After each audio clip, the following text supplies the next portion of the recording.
All right. Hello and warm welcome to all of you. I would like to welcome you on our presentation. We are team number 4. We have named ourselves Cool-Off, and our topic is supermarket savings potential, mainly focused on refrigeration and energy savings. Now, please join me and try to imagine that you are head of a large supermarket chain. That's a lot of work and responsibilities. Let's make it a little bit easier. You are a manager of energy for that supermarket chains. Even easier than that, you are manager for energy for a large supermarket chain in Czech Republic only. Now, when you walk the world, you have a lot on your mind. You manage more than 250 supermarket locations. You spend 1 billion crowns a year on energy consumption. 50% of that energy, is consumed by refrigerators alone. So you go along, and it's been a tough year for you because the energy prices have been going up a lot. And everyone around you is trying to find a solution to the same problem as you. Try to find some savings. And with 1 billion spent every year, even 1% savings would be a huge win for you. It would mean millions. But that's not the only thing that concerns you when you walk along. You know that next year there's going to be a change in your, what's it called? in your agreements with your energy supplier, and that you will be charged differently throughout the day. There will be 80 times difference between the lowest and the highest value of energy. You know that ESG reporting is coming soon, and that sometime in the next year you're going to have to report your what's it called? Carbon footprint, thank you. And you know that all of your competition does not wait. You walk along, you see in other supermarkets that they're taking measures, they're trying to invest their way out of this problem, same as you. So, you try to come up with a solution. What can you do? You want to make some decisions that will lead to savings. Best to make data-driven decisions. So you first need to get some data. So you contact your friends at Tanix. Tanix is a system that collects data from sensors. They conduct an experiment for you. In one of your selected locations, they deploy 45 active sensors. These sensors take readings of the temperatures of the refrigerators, the humidity of the air, the temperature of the room, the temperature outside, and some other things. Oh, like open doors, because some of the refrigerators in the storage room have door sensors, so you know for how long they have been opened. And of course, there's alarms, batteries, signals, all that kinds of things. So now, you have some data, or you're gonna have them in like 3 weeks. And you know that you have your own analytics team, but they are way too concerned about tampering with the prices so you stay in business. So what do? Strike of luck. There's a group of students looking for data for their project. So your interests meet, you meet up with them, you tell them, I'll give you all this data. And you try to come up with a solution for me. And they are, all right, let's get to work. The measuring will start in 2 weeks. We'll get some data throughout the time, and we will contact you with questions. And they do contact you. They sometimes come back to you with annoying questions, something like, so, you want to know something about your energy consumption. Do you measure the energy of every device you have? And you respond, oh, no, that would be way too technically difficult. I have one electrometer for the whole store, and the coolant is distributed through the main refrigeration unit to most of the cooling devices and the freezing devices too. And the students are not satisfied with that, but okay. And they come back with more questions, you give them your best answers you can, and after some time they come up with with the solution. This is what they came up with. They tell you, all right, we will prepare the data, they download them from Tanix, make some preparations in Kabula, that doesn't need to concern you. Then we will feed them into 2 Python models that will create coefficients that we will feed to a what-if analysis in Power BI. And of course, you want to develop your project further, and you want it to be able to stay alive for some time. So we will create a detailed documentation with all kinds of information and the project will be available for others to work on, or maybe we can work on it in the future. We'll see.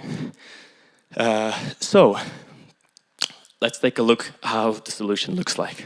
The very first page is quite basic. This is the information that you already know as the manager. How many coolers you have, how many of them are in the bag, how many of them are in the shop, how many of them are freezers, how many of them are coolers, what kinds of foods are in the different coolers. But this may vary for different shops. So if you want to deploy this solution to the rest of the 250 other shops, you would probably like to know this.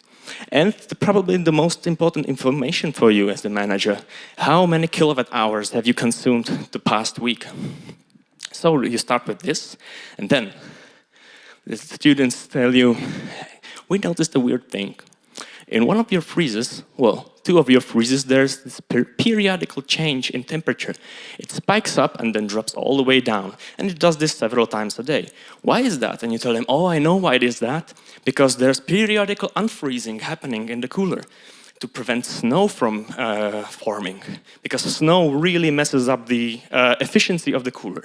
So this happens several times a day. So you give them the information when it happens. They put it into the graph. And they notice, oh, well, when it starts with the blue line, why does it spike only a minute after that? And you tell them, oh, I know why, because it needs some time for the snow to melt, actually. And then the temperature in the room rises as well. When that happens, we will drop it back down. And they are, okay. But in the night, there's something happening. There's two spikes and only one unfreezing happening. And you tell them, oh, I didn't know that. I'll take a look at that later. What else have you come up with? Well, this is one of the what-if analysis that we are feeding with one of the models into. So let's try to imagine that it's sometime in the afternoon, it's 28 degrees outside, there's 23 degrees on your air conditioning inside, and you know that in the next 15 minutes, the temperature outside will rise by 2 degrees Celsius. So it will be 30 outside. Based on our calculations, that will mean that in the next 15 minutes you will be consuming overall 3.3% more energy than you were before. Different situation. The temperature outside will probably stay the same at 28 degrees, but you decide you want to lower the temperature inside so you will be cooler in your shop. So from 23 degrees you go to 21 degrees. What will happen then? Well, then you will be consuming 0.6% of energy more than you did before. Okay, I see a pattern there, you say. What will happen if the temperature outside increases and I'll let the temperature inside increase as well? Will I save something? Yes, you will. 2.7% increase, which is a little bit better than the 3.3% increase than it was before. You say, great, all right, what else have you come up with? Well, since you don't measure the energy consumption directly from the freezer, we would like to know what sort of influences are on the temperature inside the freezer. Because if the temperature goes up, your expenses go up because you need to get the temperature back down again. All right, so let's imagine that the temperature inside the shop will stay at 23 degrees. The temperature outside will be rising by 2 degrees.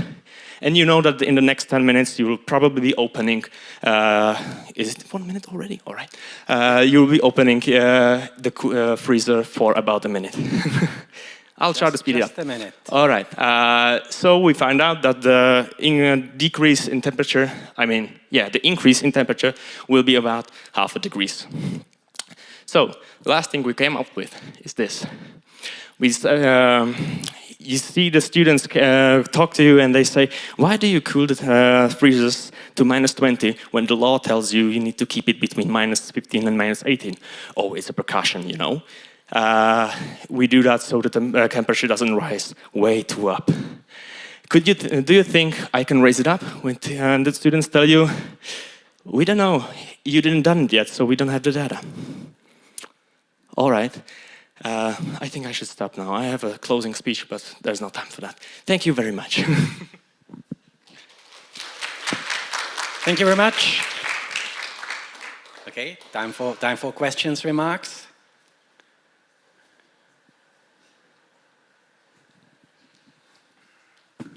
Can you make the closing speech?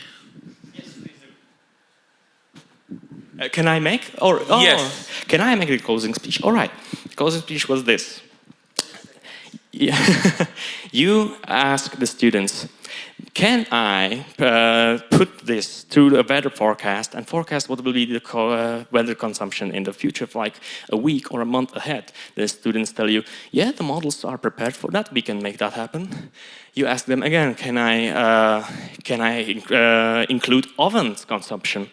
Yes, it's possible. And you have 3 more ideas, and the students say, yes, all this can be done. This is a first step for you to prepare for all the things that are on your mind. And then you ask them, will you do that for me? And they say, maybe. Maybe for our diploma. We'll see. Thank you very much.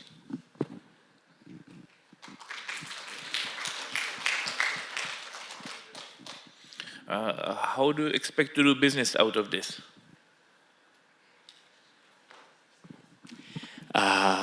Well, the first proposition from them was, we will give you all the data, but please don't tell anyone who we are and try to come up with something good. We did that, and now it's up to us if we will negotiate some business opportunity with them.